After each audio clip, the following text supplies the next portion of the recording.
नाज़रीन, अवामी न्यूज़ पारां अव्हांखे कंहिं ब्रेकिंग न्यूज़ ॾींदा हलूं त पीर जे ॻोठ में कोरोना वायरस जा 251 नवां केस ज़ाहिर थी पिया आहिनि। सिहत खाते पारां कोरोना वायरस जा 331 टेस्ट कया विया, जंहिंमें 251 नवां केस ज़ाहिर थी पिया आहिनि। इन हवाले खां वधीक तफ़सील ॿुधाए रहियो आहे पीर जे ॻोठ में अवामी न्यूज़ जो रिपोर्टर नौमान अली। जी नौमान अली, हिन हवाले खां तव्हां वटि कहिड़ा तफ़सीलात आहिनि? बिल्कुल, पीर जे ॻोठ में गुज़िरियल ॾींहुं वरितल 314 केसनि मां 251 केस जेके आहिनि उहे पॉज़िटिव अची विया आहिनि ऐं इन्हनि जे घिटियुनि खे थरपार करण मुकमल सील कयो वियो आहे। पर उन्हनि जे लाइ कंहिं बि अहिड़ा ख़ासि तौर मरीज़नि जे लाइ इंतिज़ाम कोन कया विया आहिनि जेका उन्हनि खे खाद खुराक पहुचाए सघिजे या उन्हनि खे दवाऊं पहुचाए सघजनि।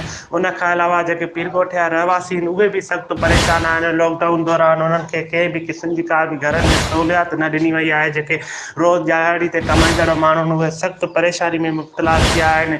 पर वॾे में वॾी सिंध हुकूमत जी बेवसी इहा आहे त हिते कंहिं बि करंटीना सेंटर क़ाइमु कोन कया विया आहिनि त जिते मरीज़नि खे आइसोलेट करे सघिजे। ऐं सिंध हुकूमत खे फौरी तौरु नोटिस वठी पीर जे ॻोठ में जेका हंगामी सूरत हाल पैदा थियल आहे त इन ते कंट्रोल करायो वञे, मुकमल तौरु आइसोलेट वार्ड क़ाइमु कया वञनि।